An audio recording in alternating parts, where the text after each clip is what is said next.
Well, hello there, YouTube. This is Chris here, Conversations with a Loner. First off, this video will not be about me or anything in my issues. This video will not be about anything directly related to me. This is about something that is occurring a little over the week, and it's something that we all need to pay attention to.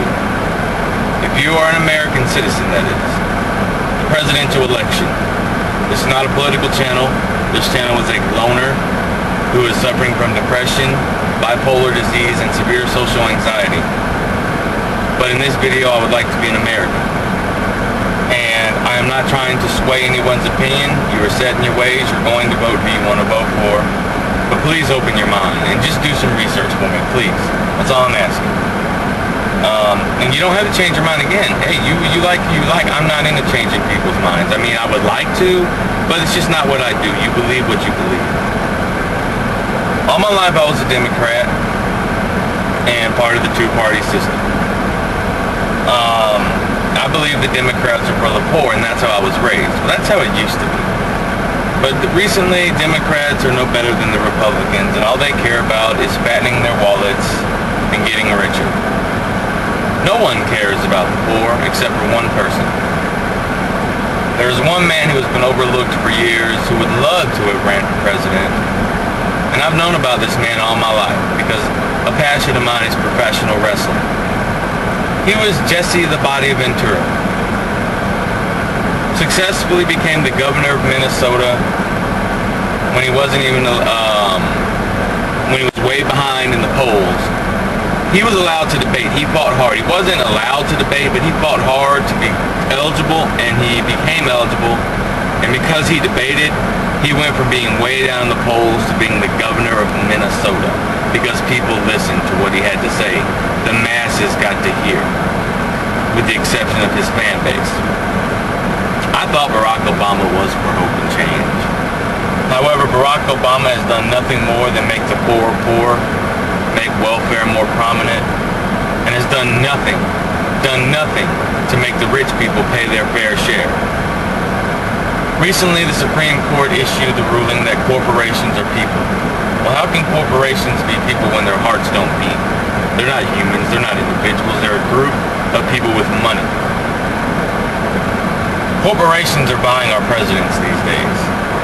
They have the money. Presidents have to choose wisely who they back or who they choose to fund them. Corporations are not going to fund someone that's not for their agenda. The president that successfully gains enough corporation support and money is the guy that's ultimately going to win. Then when he gets in office, he caters to these corporations, only fattening their wallets while fattening his for doing his job. The Constitution means nothing anymore, and the Bill of Rights has been a foregone. It's just nothing more than a document that was written. It doesn't mean anything anymore. I know America has changed, and a lot of the things in the Constitution are irrelevant to the time period. However, the Founding Fathers foresaw what was going to happen because even back then, they saw how groups of people were coming together to try to sway elections.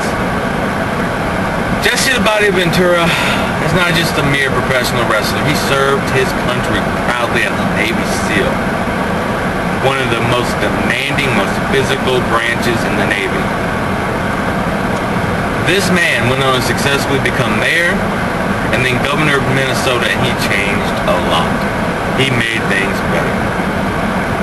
He would like to run for president, but due to the Electoral College and the rules, he is not allowed to get on the ballot in all 50 states, and he is not allowed to go to the debates unless he is part of the Republican or Democratic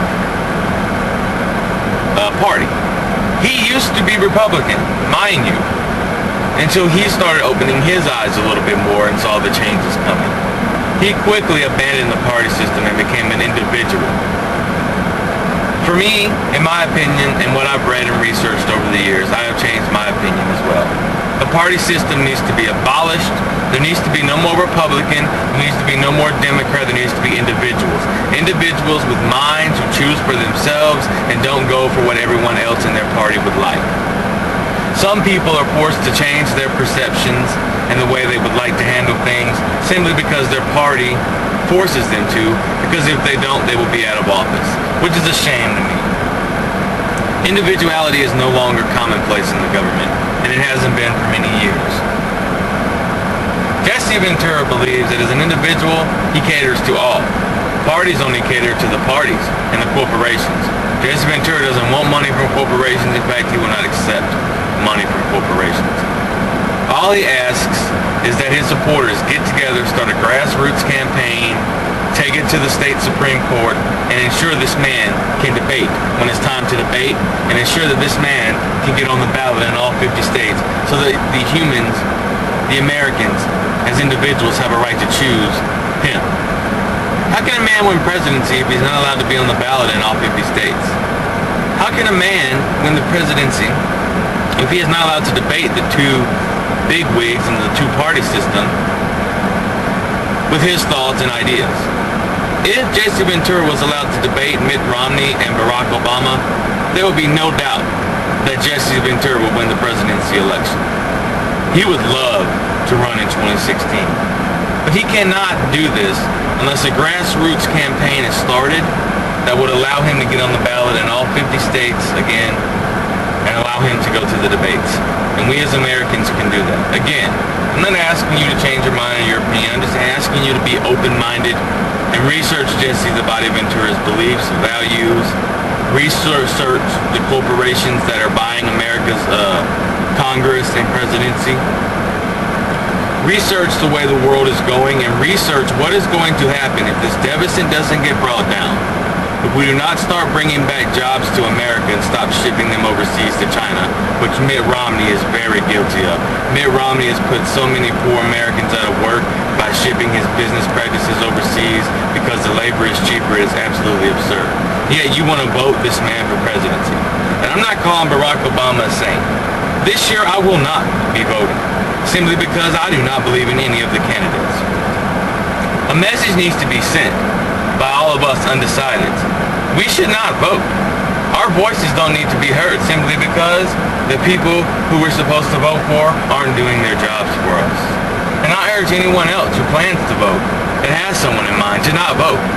If the people refuse to vote, then what are they going to do? They'll be forced to change. They'll be forced to abolish the Electoral College. Did you know that the Electoral College is a sham? Did you know that a person, Al Gore, 2000, can get more votes and not become the President of the United States of America, all because he didn't win the Electoral College? He didn't win in the states that had the most Electoral College votes. Therefore, President Bush wins the election because the states that he got the most votes in were states that, for whatever reason, I have no idea how one state can have more votes than another, which is why this system is a sham. If you're going to have an electoral college system, every state should be 10 votes. 10 votes in every state. That's 10 times 50. There's 500 votes, electoral college votes up per state. And in order to win the presidency of the United States of America, you would have to then win 251. Actually, in order to win the presidency of the United States of America, you would have to get 260 electoral college votes to your opponent's 240. Once you get to that 260, you win. There should be no unevenness if we're going to keep this system, but in my opinion, it should be abolished. All I'm asking you to do is research Jesse Ventura, research his plans, his ideas, what he sees America becoming, what he wants changed, what he will do for our nation, and please research why the Electoral College has got to go. Back to Al Gore. He got the most votes. The people clearly voted him. But because of the Electoral College, he didn't win. A joke. If the majority of Americans wanted him in office, which is what happened with the votes, then how come he wasn't allowed to be president? In my opinion, had Al Gore became president of the United States, there would have been no 9/11 attacks. America would not be in such a huge deficit. China would not be, we would not be in so much debt to China, and more people would be working because less jobs would be overseas. Al Gore would have never let that happen. We would have never had Bush.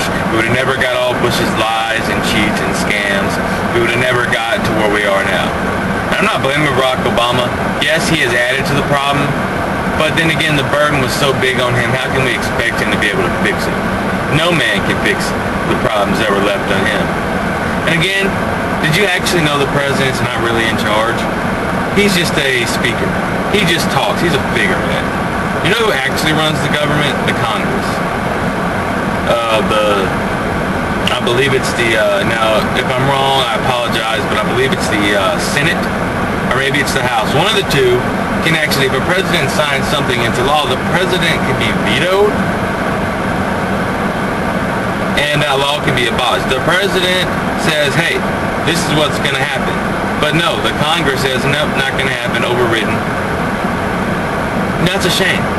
The president is supposed to be in charge. So if he writes a law and he approves the law, then that law should be stand.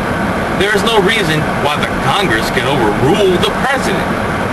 Since when is the Congress the president of the United States? We are told that the president of the United States of America is the man that is in charge.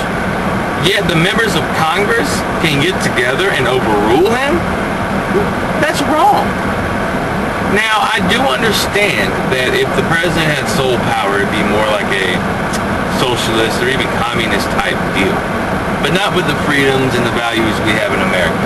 All Jesse Ventura wants is to be able to be in charge, to make laws that he sees are good for Americans, because he's an American 100%.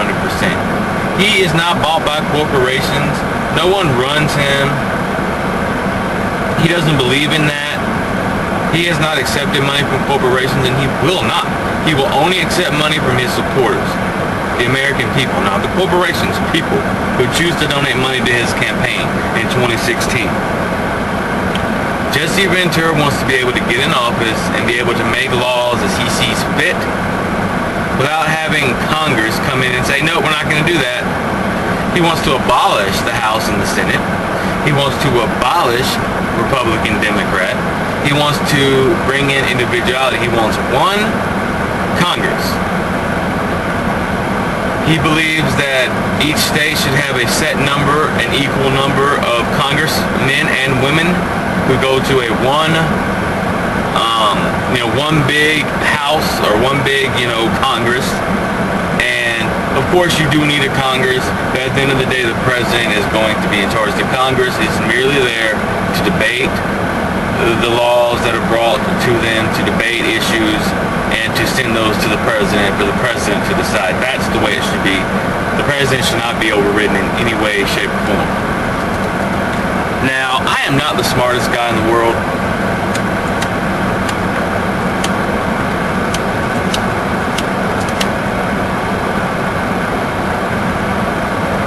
Nor have I ever claimed to be. In fact, some of the things I say may not sound correct. They may not be 100% correct, but they're correct to the best of my knowledge. If you ever want to see America the way it was back in the olden days, before the Great Depression, and even after the Great Depression, when America was just so prosperous and so fruitful and everybody was happy. It wasn't we didn't have all this technology, and I know technology betters the world. But then again, it can also end the world, because with technology, people sitting in their boxer shorts in a house can hack into the government or hack into somewhere, and they can set off missiles, they can hack into a submarine and set off missiles. They can hack into a military installation and corrupt it and this and that. So technology has its evils as well. I believe we're headed for World War III. We are in so much debt to China that China's going to want the money back, and they're going to want an equal part of America. They're going to want to have some say-so in America. And we don't get this debt down and we don't get it paid, that's what's going to happen. It's going to lead to what I call the technology war, World War III, which is going to be like we see in all the movies, the futuristic war with all the futuristic weapons run by, computers and machines. That's what's going to happen. Because we are at that time where, China's building robots, America, is experimenting with this, Russia.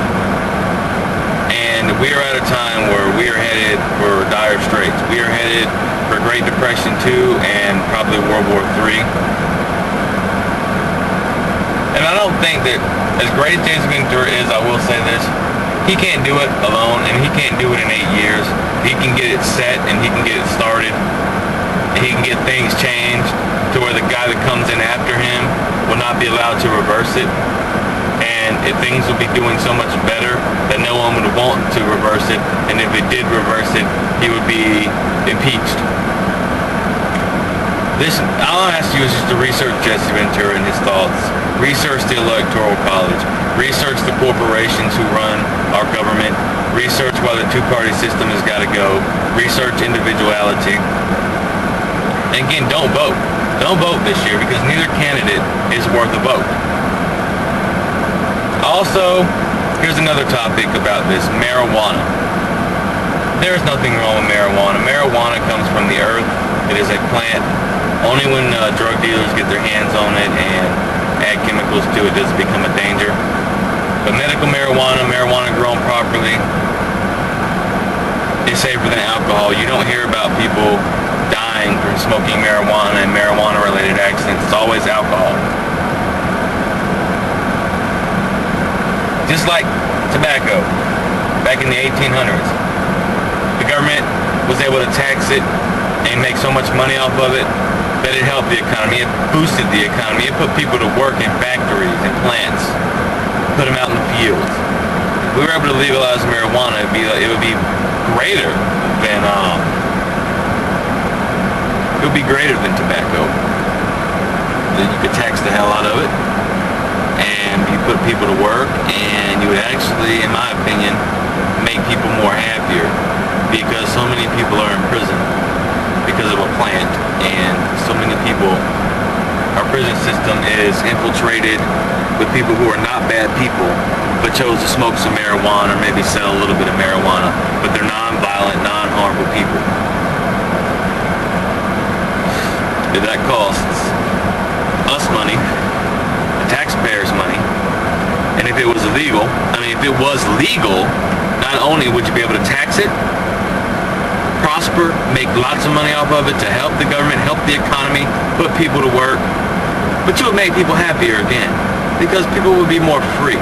You wouldn't have the prisons filled with non-violent people who choose to smoke marijuana.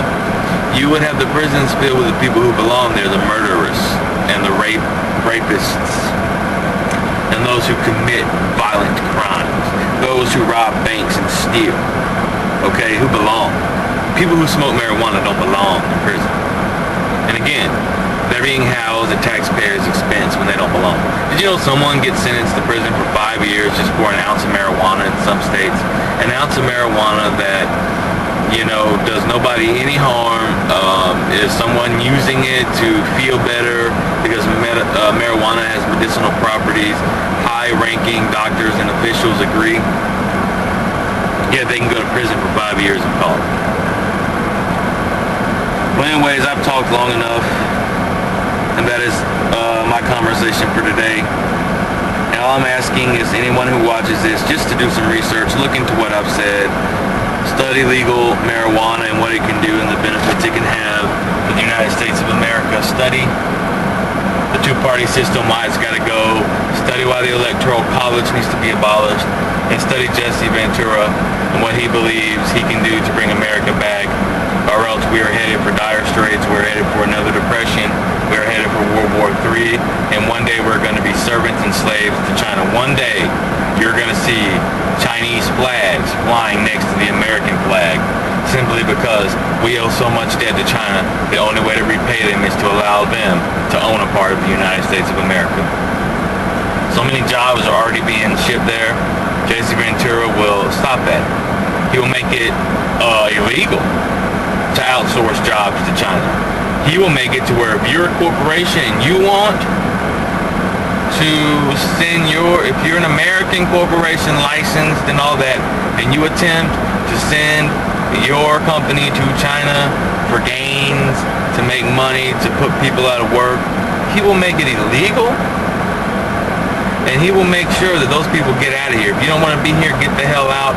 For people who want to have their businesses in America, who want to put people to work, he will bring the dollar back. He will make America prosperous again. Again, I have talked long enough. I'm running out of things to say, but this is a topic that I can continue on and carry on. Again, I am not trying to sway anyone's opinions. All I'm asking is to look into these things, open your mind up, give it a shot. You never know what you might learn, like I did. And please, please take no offense to this, because this is not a political channel, and I mean no offense to anyone in their beliefs, but just be open-minded, because I'm about free speech, I'm about the Constitution, I'm about the Bill of Rights, and I'm about bringing America back to where it belongs, and that is a free, equal country where we are prosperous, where everybody has a fair shake, where no one is too poor to where they can't eat, where everyone can afford, you know, a house, a car, to put food on their table, and to live as Americans should. There are other issues that I would like to discuss, but I just don't have time, nor do I want to get into those today. But homelessness, that is an issue that I will tackle in one of my next videos coming up. That is something that bothers me. I lived homelessness. My grandfather, who I loved very much, was an alcoholic, and he was forced out of our home, and he ended up homeless, which I hated. And so homelessness touches my heart, and there's ways to end this, and there's no reason why anyone should be homeless. So that is today's discussion, and I will talk about homelessness later on next week. And again, I don't mean any offense to anyone's beliefs, but just listen to what I have to say. Like I said, I'm not a very smart man, but I'm knowledgeable on some things, and just be open-minded. You never know what you can learn. You never know something you may have believed in all your life, and you're set that way, I understand, but you may read something that completely blows your mind, and that's all I'm saying. Just give this man, give his beliefs, and give those topics I discussed a chance. This is Chris. This has been Conversations with a Loner, and I will talk to you guys next week. Peace.